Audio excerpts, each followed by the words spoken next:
Hello children, welcome to the class of science. Today we are going to look, and this is the topic, that is fiber to fabric, and this is our fourth video of the same topic. Let us start our concept. So today we will be learning silk. In the last lecture we have learned about wool. In this lecture we are going to study wool, silk. So how is silk obtained? Silk is obtained from silk moths. You know it, that's right, since you were very young. You have also studied it in the previous classes, that silk is obtained from silkworms. So there are various species of silkworms present in India which are used to obtain different kinds of silks. Suppose there are different kinds of silk are, one of them is the tassar silks, है ना? So these different silkworms are used for making the different kinds of silk.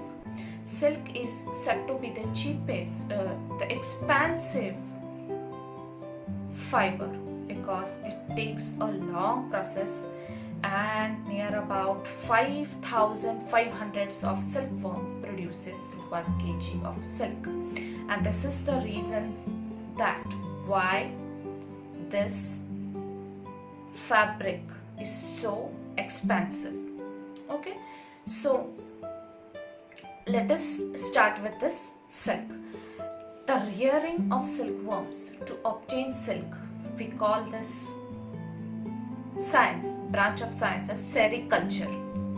Okay, the rearing of silkworms to obtain silk is called as sericulture. It is also called as animal fiber. So first we should study the life cycle of this silkworm or silk moth. Life cycle of silk moth. How does it start? Now the first step is the female silk moth. It lays its eggs. After few days, these eggs are hatched and a larvae can be seen. This larvae, which is also called as the caterpillar or silkworm. This larvae is called as the caterpillar or silkworm. This worm, as it grows, so first stage is egg, second stage is the larvae, silkworm or caterpillar. Third stage is the pupa stage. When it grows in pupa stage, this pupa, it starts to build a cocoon around itself, and it builds this cocoon in 8 shape. That is, it continuously starts building it in 8. In the figure you must have observed 8, how it is like this. So this cocoon which is in here, it starts to build in 8 shape a cocoon around itself. This cocoon is actually a protein. When this protein is exposed to air, it solidifies, and so the cocoons are bit tough.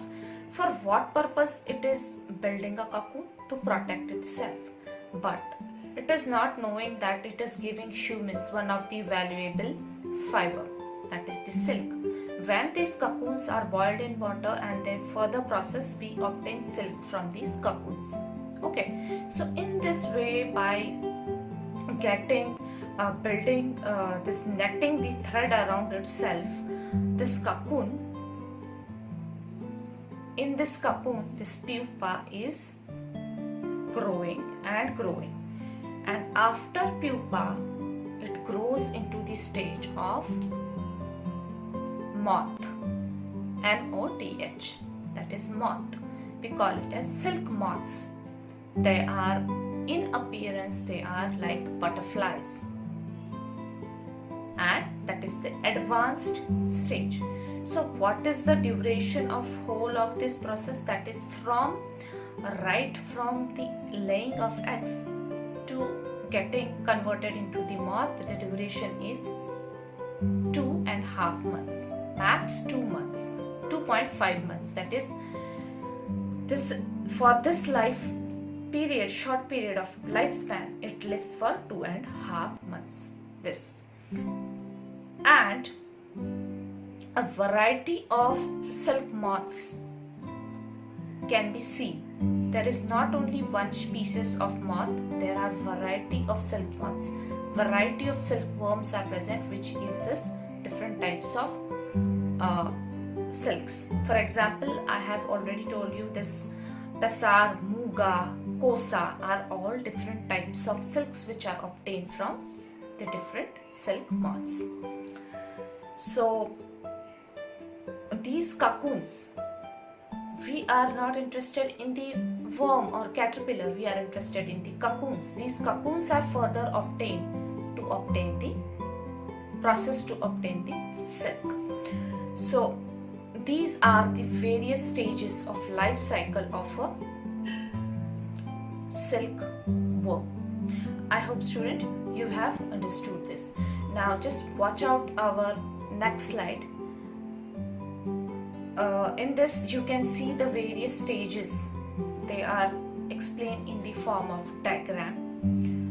Now most common silk moth is the mulberry moth, and the silk obtained from this moth is soft, lustrous, as well as elastic, and it can be dyed, that is colored beautifully into any color. The mulberry moth, one of the example of the silkworms is mulberry moth, which feeds on the mulberry leaves. That is why it is given the name as mulberry moth. So you can see the picture as the first is the adult moth, which is laying eggs, tiny eggs. These eggs are getting converted into the larva or the caterpillar or silkworm stage. Then further in the cocoon, it grows and gets converted into pupa. Pupa is getting converted into the final stage, that is the adult stage, and this cycle is completed in this way. So children, this was all about a very simple concept, that is the life cycle of the silkworm, and we have seen what is a silk, what is sericulture, how is silk obtained, what is the life cycle of this silkworm. I hope, students, you have understood it very well. So this was all for today's session. Thank you, children. Stay home, stay safe.